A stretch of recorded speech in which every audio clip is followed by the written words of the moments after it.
You know, we always think that big changes are something grandiose. We need a detailed plan, startup capital, special connections, or that very perfect moment. We look at people who have already achieved success and see only the final picture, bright, complete. But we don't see that very first, timid, almost insignificant line from which everything began. That tiny little step toward a big dream. In my life, there was a time I now call the stagnation era.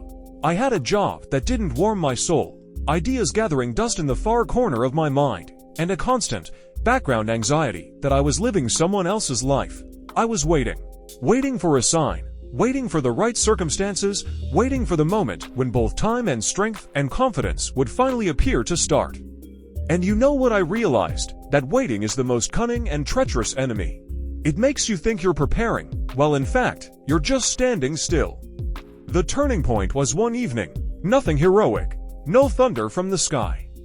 I was simply sitting and looking at my balcony, cluttered with junk. And instead of, as usual, postponing it until the weekend, I got up and took out just one box. Just one. I didn't do a major cleanup, didn't plan a thorough cleaning for tomorrow. Just one box, and that small, insignificant act by the universe's standards broke the dam. The next day, I didn't sign up for a gym for a year ahead. I just did 10 squats. The day after, I didn't sit down to write a business plan. I just opened a document and wrote down 3 ideas, just 3. And step by step, this principle of one small step began to change everything. I stopped looking at the huge, intimidating mountain called my dream. I started focusing on the trail right in front of my feet, and I simply took the next step. I have a friend who always dreamed of opening his own cafe. Years went by talking, searching for the perfect location, doubting.